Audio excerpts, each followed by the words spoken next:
Good morning. Great morning. Wonderful morning. Spectacular morning. Outstanding morning. Yes, it is. You know why? Because I choose it to be so, the same way that you can choose it to be so. Remember, everything is fundamentally meaningless. Write that in your notes again. Everything is fundamentally meaningless. Everything just is. And you, me, all of us, we've been given this gift to give meaning to that which is fundamentally meaningless. See, it's through our choice of thinking rightly that we can deliver the incredible outcomes that we seek. But see, guess who has to do that for you in your life? It's you. It's always you. It's always going to be you, the same way that it's always going to be me.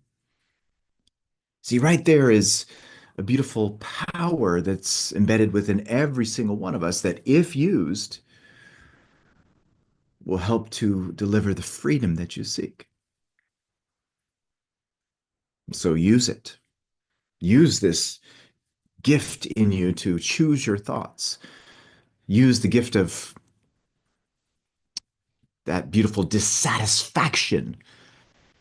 Remember, dissatisfaction is what I call the God germ. And that combination of dissatisfaction, which is the spark, and your agency, which is your ability to choose your thoughts, which is the fuel. Oh my gosh, that together, where you engage with your imagination, perception, reason, will, memory, intuition. Oh my God, that's when the delivery happens. So use it. All right, so we've been diving into the Master Key System by the amazing, awesome Charles Haanel. Boy, hasn't this been really good? It's so good. Make sure you have this, and if you don't have a copy of this, just click on the link in the chat to get your copy at Amazon, and make sure you're marking it up. Make sure you're taking notes with it, and more importantly, make sure you're using it. Remember, all of this information that's in here, which is knowledge, it's not power, it's potential power. The only way it becomes power is when it's applied in your life practically. Yes, that means use it in your life practically. And then also with that, you should also have a magnificent goal card. Make sure that you have this with you, that you're using this as a beacon, something for you to think from. And then from there, allow it to go into your heart. So make sure that you're applying that and using that in your life. All right, so let's go into where we are in this incredible book, shall we? Here we go. One, two, three, boom. Now, we talked about this in the last session, or on page 62, as you can see down there. And we're going to go over it again. We're going to go over the importance of you understanding how your mind works. And here, the reference is in section 18 of this, is that the conscious mind ought to be on duty during every waking hour. When the watchman is off guard, when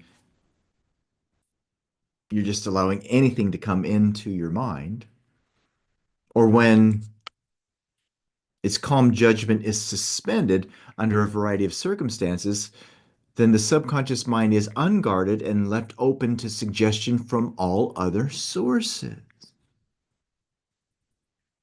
Now, James Allen talks about the reason for why it's so difficult for us to change, and it ties directly to what is being shared right here. Because a lot of us consent into the idea that the main reason why it's so difficult for us to change is because of human nature. That's not true.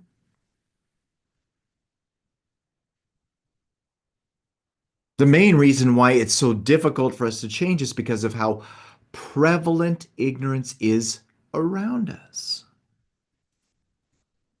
It's because of how much so many people around us do not understand these truths. And this is important because with all of that influence, it travels into our mind. And because a lot of the time our mind isn't set on guard, What happens is their ignorance permeates and penetrates our mind through our conscious mind, which then gets embedded within us subconsciously.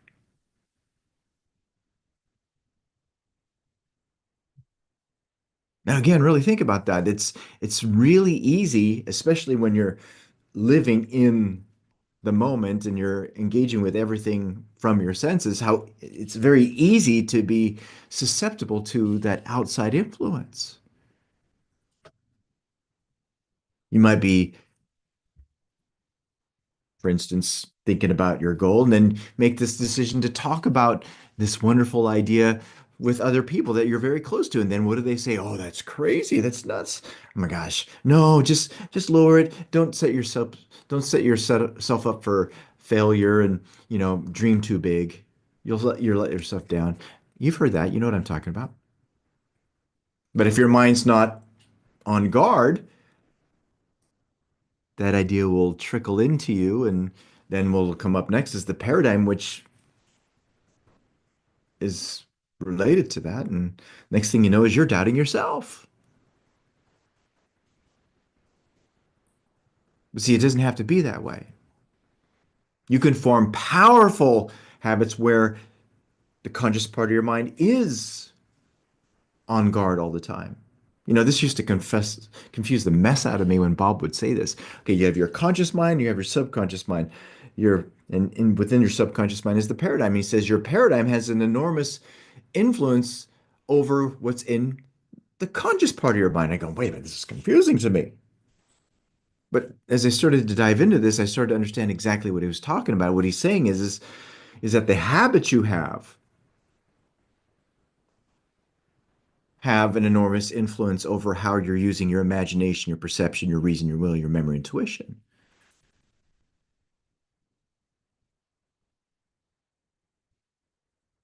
So form habits where the guardian is really strong. Now, again, when the watchman is off guard, or when its calm judgment is suspended under a variety of circumstances, then the subconscious mind is unguarded and left open to suggestion from all other sources. During the wild excitement of panic, or during the height of anger, or the impulses of the irresponsible mob, or at any other time of unrestrained passion, the conditions are most dangerous. Is this interesting how this is exactly what happened with COVID?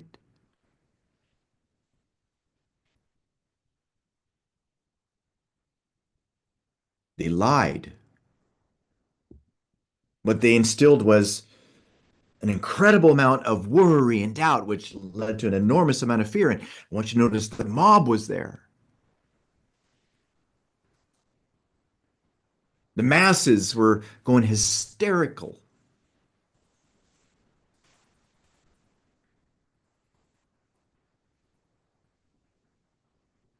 I remember people who were saying, "No, I'm not going to take this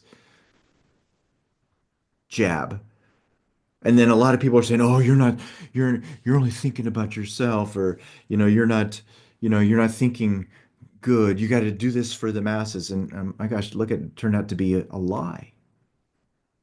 A lot of people caved. I caved. I won't again. The whole point being is that when that's happening, it's very easy to fall susceptible to whatever the ignorance is. But it's not going to be easy if you're on guard. In other words, it's not going to be easy for you to fall into that trap if your mind's on guard.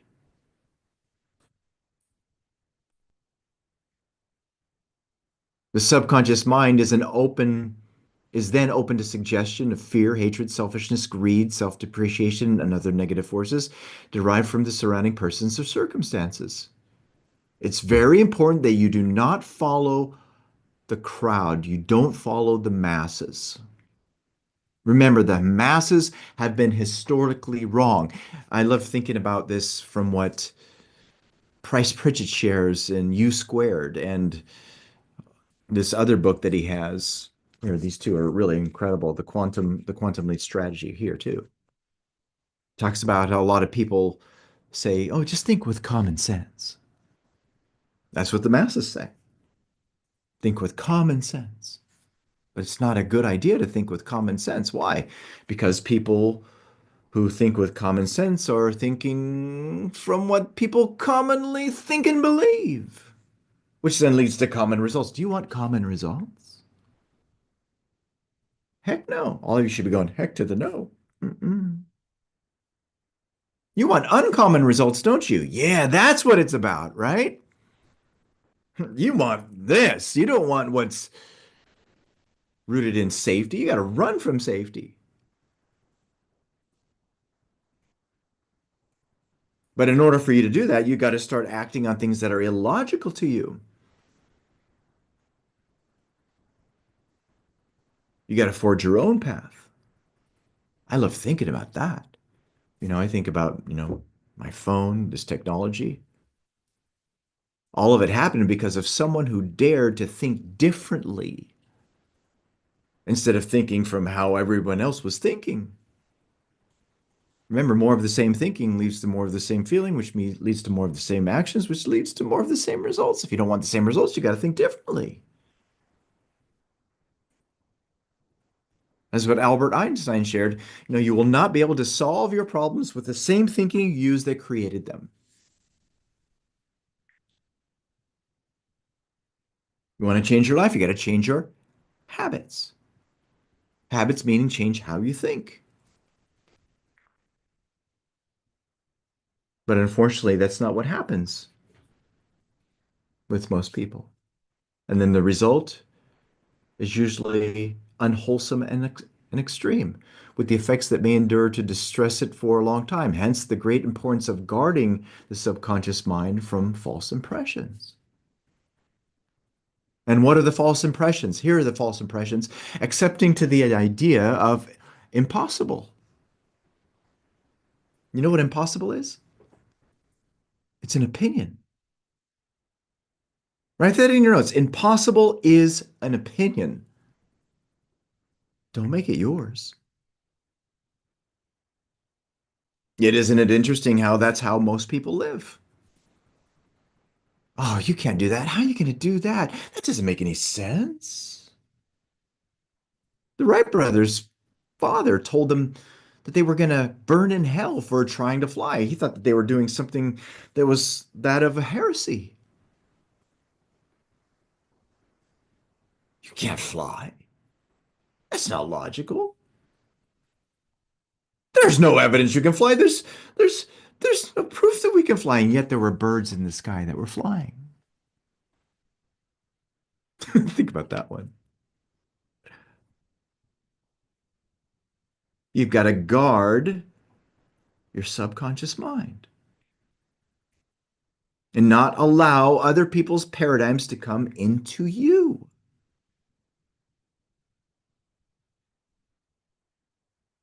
The subconscious mind perceives by intuition. Remember, you have six higher mental faculties: imagination, perception, reason, will, memory, intuition. Your intuition is the only higher mental faculty that moves between the conscious and the subconscious, and it's what connects the universal mind to your individual mind. It's what connects the universe to your miniverse. Hence, its processes are rapid. It does not wait for the slow method of conscious reasoning. In fact, it cannot employ them. Now, that's interesting.